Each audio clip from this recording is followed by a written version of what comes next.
When it comes to premium full-size trucks, the GMC Sierra has been the leader in the segment for years. However, nearly a decade ago, the company also infused a fire in the smaller midsize segment when they introduced all new versions of the Chevrolet Colorado and GMC Canyon. Now, of course, nearly a decade later, GM is looking to ignite that fire again with an all-new third-generation version of the very popular GMC Canyon. As you can see, it's built on an entirely new frame. It's got an all-new interior sporting best-in-class tech, and under the hood, it's got more muscle in the form of a turbocharged engine, delivering more torque versus the old diesel in the prior generation. So as you can see today, we are out here in beautiful Asheville, North Carolina to drive the brand new 2023 GMC Canyon. And the big question I want answered, has GMC managed to successfully capture the essence of the Sierra in a smaller package? Stay tuned to find out.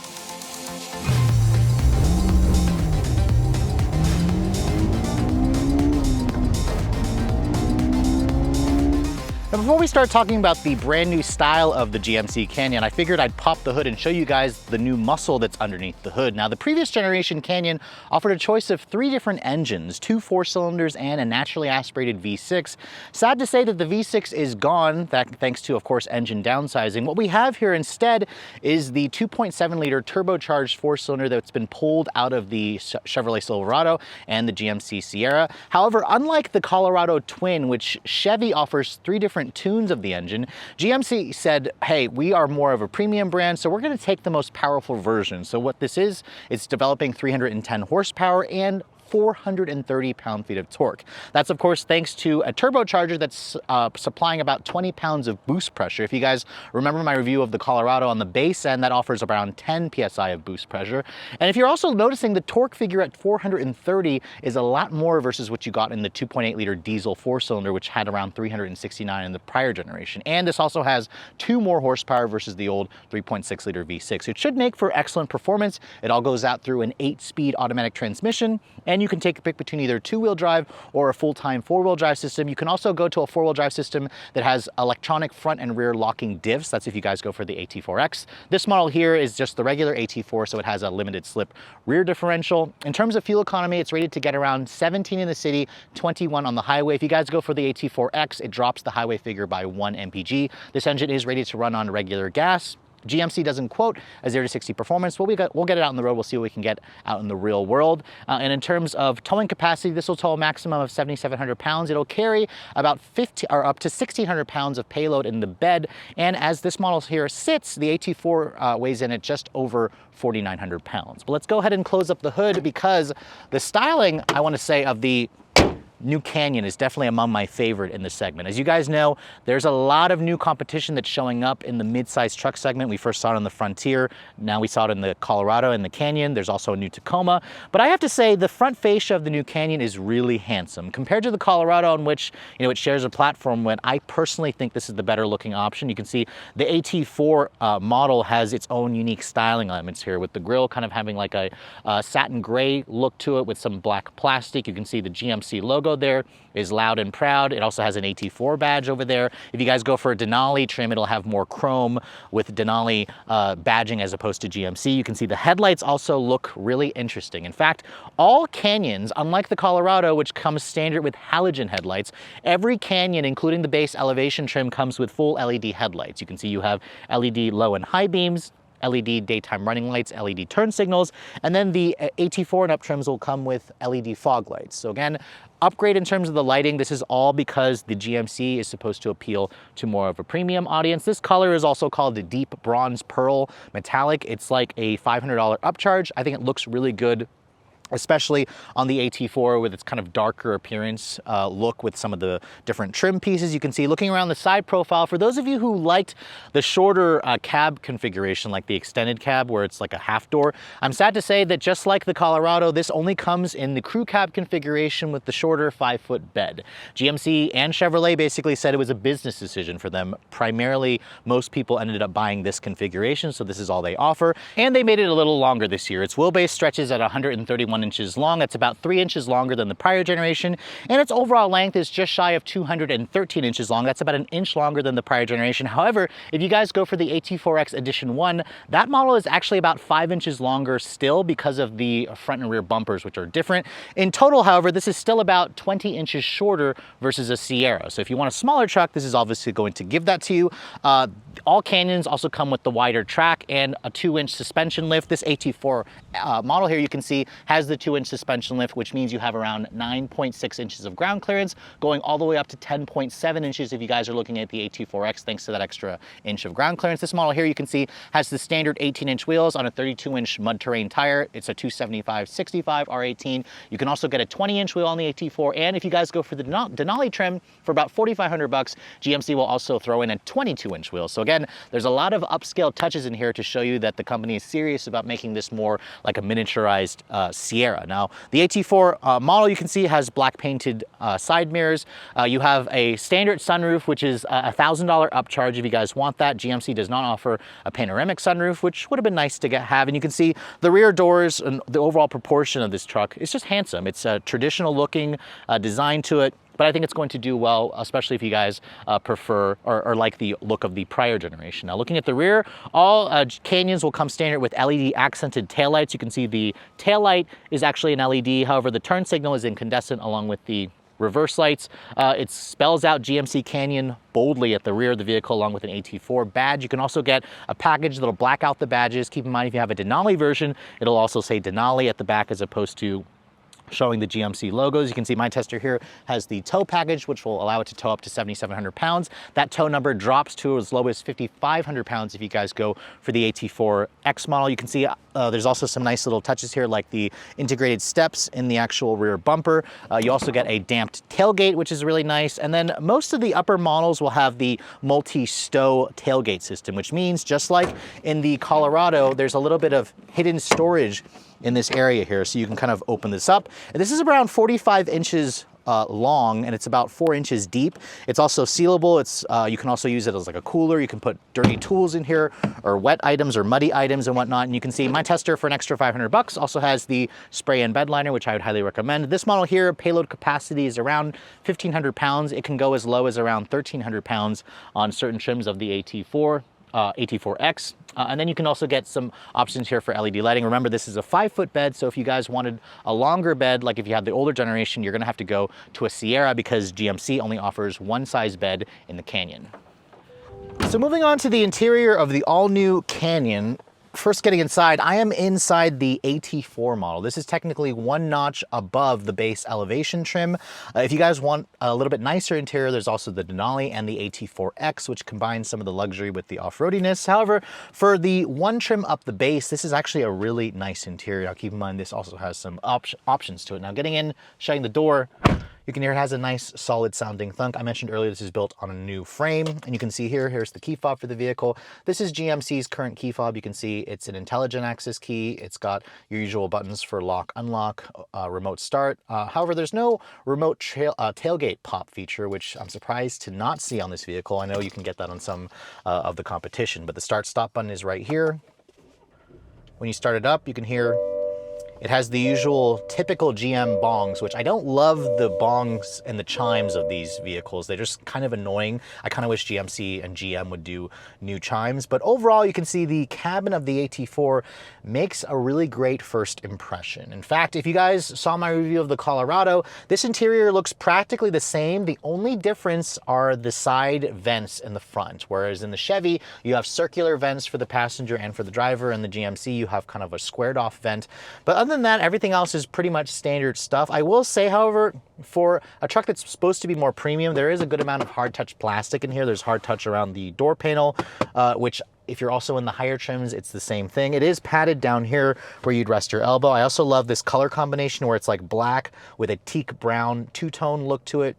You can see you find brown on the door panels on the dash. There's also some brown on the seats where you have contrasting piping, which is nice. You also have some brown in the perforation. These seats are an 8-way power on the driver's side with 2-way lumbar support, and you have 2-person memory.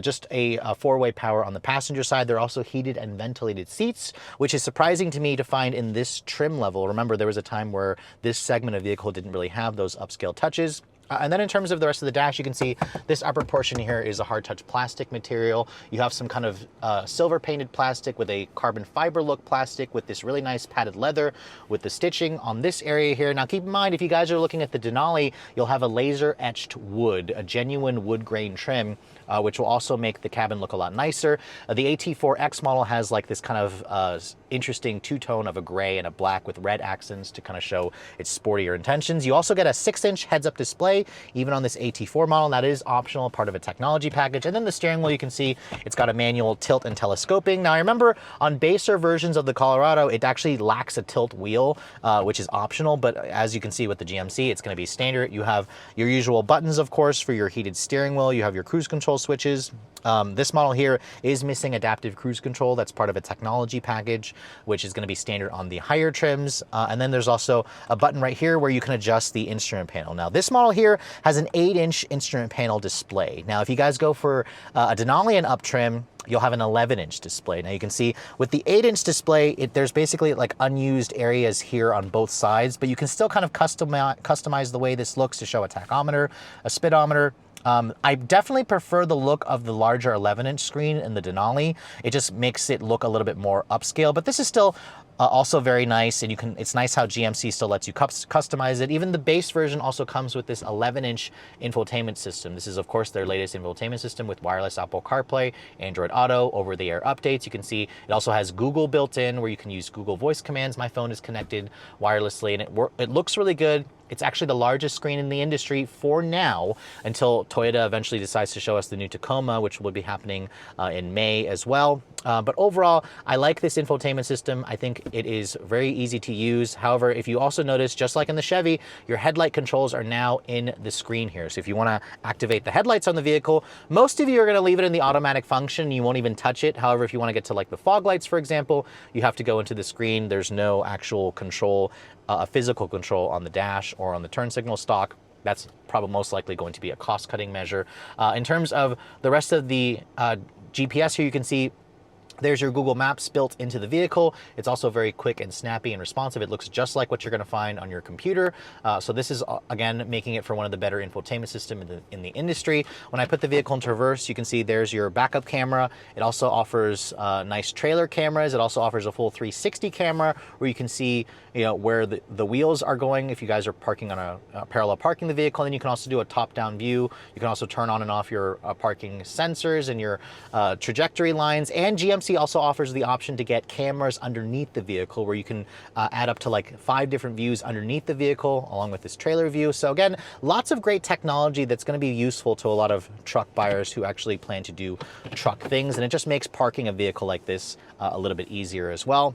I also like how there's still a bunch of physical controls. You have 2 volume controls, or I'm sorry, climate controls, a volume knob over here, hard buttons for the heated and cooled seats, which is also nice. You have dual zone temperature control. And then down here you can see this button will open up all the windows with just a one-touch feature. But if you want to close them, you kind of have to go into the actual controls over here where it's only one touch on the driver's side. The rest of the controls, they feel pretty nice and high quality. And then coming back over here, you can see there's a wireless phone charging pad, which is optional. It's part of the technology package. You have your drive mode selector over here, which as I start moving this drive mode, you can see there's an off-road, a tow haul, a terrain, a normal mode, and then back to off-road. There is no sport mode, which kind of surprised me. And then with the 4-wheel drive system, you can see it's a full-time system where you have an automatic mode, you have your 2 high mode, 4 high, and then 4 low.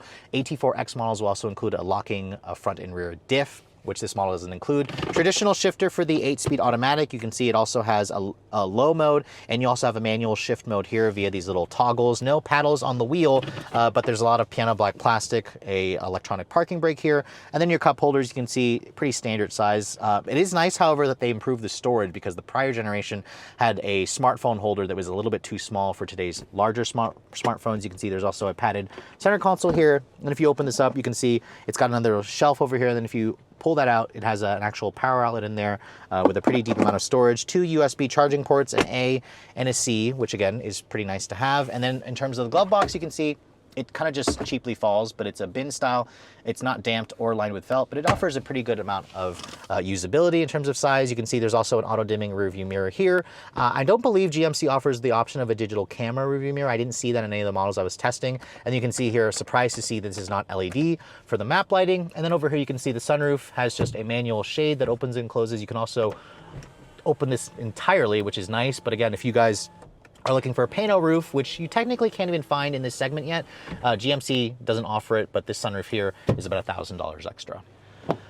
Now moving to the rear seat of the all-new Canyon, this is where, for those of you who had a Silverado or a Sierra, you're definitely going to notice how much smaller it is back here. I'm surprised to see that for the increase in the wheelbase, like a 3-inch stretch in the wheelbase, GMC didn't give us any additional rear seat legroom. Now remember, all of them come with the crew cab configuration, but you're only looking at around 34.7 inches of legroom back here. This is where my driving position would be. I'm 5'7", I'm not very tall, and this is tight, guys. This is pretty much acceptable for somebody my height. I could sit back here for maybe an hour or two and be okay, but if I try to like cross my legs, it's like a little bit cramped back here. So this is kind of a problem. I was expecting them to do more rear seat legroom, so that's disappointing. In terms of headroom, however, this is pretty good for somebody my height. I like how it's kind of sculpted out here. The sunroof takes up some space, but you kind of get it back over here. In terms of the materials, hard touch plastic, just like on the front. At least it's padded over here where you would rest your elbows. You still have kind of like that two-tone teak brown look to it, which is definitely nice. And then you also have 2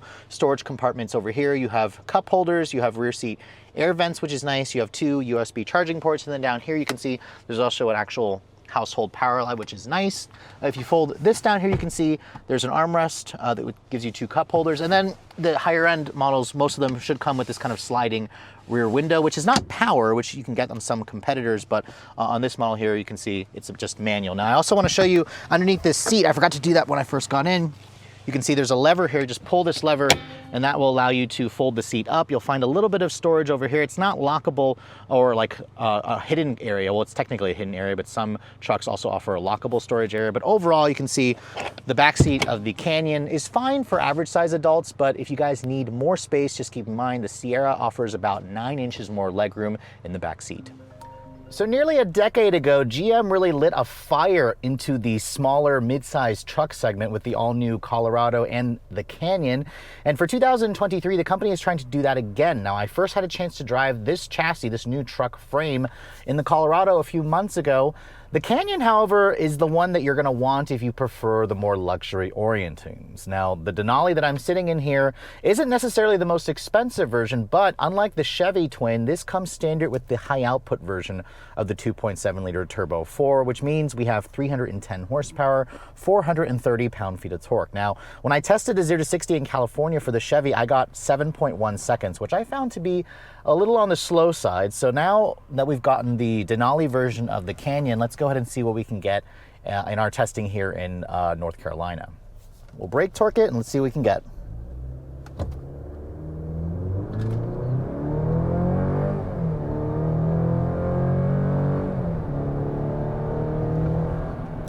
And this doesn't surprise me. I got the same, basically, 7.16 seconds, which the performance of this truck, 0 to 60, is not necessarily the point of something like this, but I will say that I've seen from articles, now I never actually had a chance to test out the old V6. I think the 6-cylinder was technically faster if you just go by the numbers. But with this Turbo 4, with up to 430 pound-feet of torque, which by the way is standard on this truck, it makes this more powerful, more torque-rich versus the old 2.8 liter diesel 4-cylinder, which is kind of shocking because this is a gas 4-cylinder. And GM was able to extract this much power, of course, with 20 pounds of boost. It's an engine that feels very diesel-like. It has a ton of torque down low, so you don't really need to push the engine that hard, and it also is connected with a smooth shifting 8-speed automatic transmission. Now, the other thing I'm noticing right off the bat when I'm driving this new Canyon is that I feel like I'm driving a Sierra. This thing is big. It's got the wide body as basically standard, and it also has a factory 2-inch lift because unlike the Colorado, where GMC offers like a smaller work truck, GMC only gives you basically the big tall suspension, the nearly 10 inches of ground clearance. This Denali also has these 20-inch wheels, which you can also get a 22-inch wheel. And here in Asheville, I will say, just driving this truck around town, the truck definitely feels like it's got the presence and size of a Sierra from maybe 2 generations ago. It feels wide, it feels substantial, it feels big, but it also feels very refined. And that's something that you didn't really get out of the old Canyon. It felt more like just not quite as a sophisticated truck as this new chassis. It's a very nice feeling vehicle. The one thing I don't love is the engine. It doesn't sound great, but it does produce a lot of power. So I put my foot down here, you can feel that instantaneous torque. It just kind of pushes you back in the seat. The steering in the truck, you can see, is light, not very precise in terms of feedback, but it gives you pretty good precision. The truck doesn't feel cumbersome to drive, and it still feels smaller than a Sierra. The half-ton segment's just gotten a little ridiculous and nutty in terms of how big those vehicles are, but you can see here just around town driving, the 8-speed is smooth, it shifts quickly. It puts the engine right in the meat of the power band and the torque band, which is good. The visibility in this truck also is pretty good. I can see out of the fronts, the sides, out of the rear very nicely. The seats also, they feel plusher versus the last Colorado that I was in. But as we go around these corners here, sporty is not this truck's forte, but nothing in the segment really is. I would be curious to drive a Denali with the 22-inch wheels, though, to see how that affects the handling of the vehicle and the grip. But man, Chevy and GMC both have really just raised the bar in the compact segment. I mean, we're going to see a resurgence. I mean, we've got this vehicle, there's a new Ranger coming, there's a new Nissan Frontier. And then next month, I'll be looking at the new, or actually it'll be later this month, I'll be feasting my eyes on the redesigned Tacoma as well at another event for Toyota. So that's going to be the big boy in the segment. GMC and Chevy, they do about half the sales of Tacoma sales in the US, which is kind of crazy to think considering how old the Tacoma is. But on a curvy road like this, you definitely notice the truck's additional size. It's definitely not a small vehicle to pilot around. I feel like those of you who had the old truck may miss the fact that these trucks are no longer really all that small. They've definitely just gotten bigger and bigger over the years. But hey, that's kind of what people want, because we have more space on the interior, we have more tech features, we have more space in the rear seat, we have more capability as well. This truck here can tow a maximum of 7,700 pounds, although the AT4 X models will drop that down a little bit because of the extra off-road capability. But overall, the truck is also pretty quiet. You really just hear the engine making some noise from the when you're pushing the engine hard, but I don't really hear much in terms of tire noise. I hear a little bit of wind noise, but surprisingly, these big tires, their 275s, don't really do much to hurt the, or to create that much noise in the cabin, which is pretty nice. I suspect the Sierra, or the Canyon Denali has a little bit more in terms of sound deadening materials, but overall, I'm impressed. It's a nice driving truck, even in curvier, narrow roads like this, but we're also going to be driving the AT4X off-road, because that's essentially just a Colorado ZR2, but with the luxury trappings, but the same kind of off-road capability. So let's go ahead and cue over to the off-road driving in the AT4X and see if it really makes this truck stand out even more. So driving on the road in the Denali trim was perfectly fine, but now we've switched over to an AT4X, and GMC has prepared this rather technical and narrow trail for us to drive on, and right now we're going through literally a mud pit. I have the truck in 4 high, it's in off-road mode. Remember, the AT4X has an extra inch of ground clearance, so we have a total of almost 11 inches, and we have the Multimatic shocks as well. We've got all-terrain 33-inch tall mud terrain tires, and this thing basically kind of goes through almost any terrain with pretty much a lot of confidence and ease. And on these narrower trails, you really start to appreciate how much smaller this truck is compared to something like the Sierra. Now, this truck also comes with a bunch of underbody cameras, a total of 10 different camera views. So in this view here, you can actually use the washer and wash off the camera, but this is where you can basically see underneath the truck, and wow, this is a pretty deep mud pit. Wow. Okay. The truck actually steps out a little bit as you go over that puddle of mud, or water and mud. But there are some narrow, pretty narrow passages here, so we kind of have to use the cameras to make sure that we can squeeze this truck through there. Wow, this is some pretty deep mud. Okay, so remember I have the truck in 4 high right now, and it's in off-road mode, so we're not in 4 low, and I don't have any of the lockers locked up or anything like that. But wow, the truck just kind of makes it super easy to go through. Wow, this is a really narrow trail. Okay. Really appreciate how much smaller the Canyon is versus the Sierra, and that's kind of the whole point about the Canyon GMC was stressing, is it has all the off-road capability of a Sierra, but in a smaller package. Wow, this is pretty narrow. You got about a foot on this side. All right, I'm squeezing through. Rob's kind of watching to make sure I don't scratch the paint of this truck on this tree. Which has already happened. Not from us. Not from us. Other journalists have scratched the crap out of the paint on the tree, but I can see why now, because this is seriously a tight trail. But yeah, just a little bit of throttle, and this truck just squeezes its butt right through it with very little effort. And basically the truck will do it for you because it has all these different drive modes and the software programming and the traction control. And GMC also says it has kind of a off-road one-pedal drive effect where it will basically drive itself down a steep hill and constantly hit the brakes for you and just make this whole situation a lot easier, especially if you guys are a little bit of a novice when it comes to off-roading. Again, we're going through a narrow part here where the trees are going to scrape up against the truck. Wow. So in front of us is actually Alex on autos. So it's kind of good that we're able to see someone else kind of go through first to kind of give us an idea of what it's like. But again, wow. This is probably one of the tightest trails that I've ever driven through. So I am very, very grateful for the Canyon being a much smaller truck. Now, granted, smaller is relative. This is still pretty big by mid-size truck standards. Ooh, the poor paint. Good thing I closed my window, huh, Rob? Yeah, don't go any further this way because we got a pretty big cliff over here. Yeah. Wow. I can see why some media are a little bit anxious trying to go through these trails.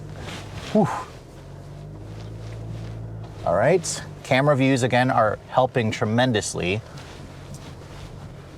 especially the front and the side cameras to kind of let you know how much space you have on each side of the truck. Wait a second. I don't even know where the fuck you're going right now. Okay, so now we can't really see on front of us, so this is where the front camera really is helpful because I can't see over the hood. But yeah, we're gonna keep going through this really tight trail, and GMC says there's a mud pit up ahead, and maybe we might get some good footage of this thing going through some pretty deep mud. All right, Rob, I've given you the honors. We're about to go through the mud pit here. Hey, I earned it with all the mud all over. You did. You got some pretty good B-roll shots of it. Yes, I need some more run out, please. Don't forget to close your window. Yep, well, I want to hear what he has to say. Yep. Yeah, sure. Oh. Up more? You're coming with us? Very good. What's up, Brian? Sorry, my crap's in the way. Welcome to the video, You want Brian. to move up more? Oh my God. I'm sorry. No, you're fine. Don't forget the window. I'm listening. Okay. He's still giving me instruction. Keep going. Good to go? Yeah, just Okay. close your window. Yep, absolutely. Just in case. Thanks, sir. We don't want mud in this Good beautiful luck. truck. All right, Rob. All right, let's bring it down slowly, like you said, and as soon as we start to level out in the bottom of the pit, hit it. Send it. Oh, oh shit. Woo, God.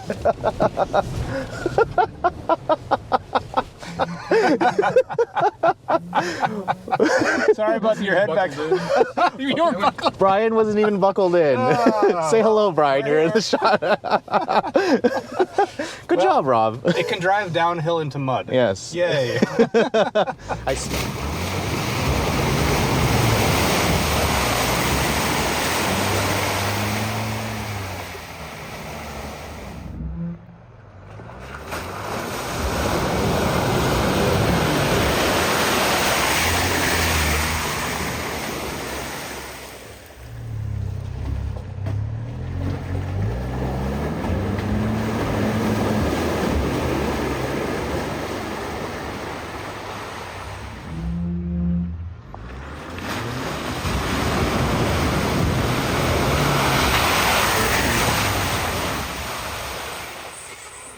So with the midsize truck segment continuing to heat up, GM is really introducing an all-new generation of the Canyon in Colorado at the right time. And after spending the day driving the all-new 2023 Canyon, as you can see, we drove it on the road, we drove it off the road, we got it pretty damn muddy. This truck really delivers all the capabilities that I expect from the GMC brand, while also delivering some things that I didn't expect. As you guys know, GMC is really going all in on premium and off-road technology, especially when you guys look at the AT4X models. This truck here is definitely going to be the flagship of the Canyon family, and it has a lot of goodies on it that would allow it to compete with competitors like a Ford Bronco, for example. If Ford offered a Raptor version of the Ranger, which is coming supposedly, it's going to go head-to-head with something like the AT4X. The Canyon in general has always been the model that sells a little bit less versus the Colorado. The two vehicles combined do around 120,000 sales every year. GMC roughly accounts for about 30% of sales with the all-new Canyon. I suspect it's going to stay pretty much the same. However, this model here, the AT4, is probably going to be the one that sells the most. GMC really has found some success with the AT4 line, but really if you want to buy something like this, it's going to cost you at least $38,600 for the base elevation with two-wheel drive. Add around $3,300 if you guys want four-wheel drive, which means for a four-wheel drive Canyon, it's going to cost you around $42,000. That definitely sounds like a lot of money, considering the fact that the Colorado starts at around just under $30,000 for the base work truck. However, keep in mind, if you guys want the 2.7 high output engine in the Chevy, along with four-wheel drive and the 2-inch lift, you have to go to an LT trim, which when you kind of spec it out similarly to the GMC, the price delta is only around $4,000. And I think for the GMC's better styling, nicer interior, and just the overall brand perception you get with GMC, I think it's kind of worth the charge. This AT4 trim starts at around $45,000. With options like this one here, it comes in at around $52,000, which 52 grand is still kind of full-size truck money. But keep in mind, GMC has really given us a lot of technology and a lot of feel of a full-size truck, but they've also captured it in a smaller package, which if you guys don't need the bigger back seat, it could be worth an option, especially for those of you who like to do some serious off-roading on those tighter trails where a full-size truck necessarily wouldn't fit through some of those narrower trails. With all that said, hope you guys have enjoyed my full overview on the brand new 2023 GMC Canyon. If you're also looking to see the latest vehicles I'm testing, be sure to follow me on Instagram at redline_reviews. Like us on Facebook, and as always, guys, please keep subscribing to the Redline Reviews YouTube channel for all the latest reviews. Thank you so much for watching. I'll catch you all in the next video.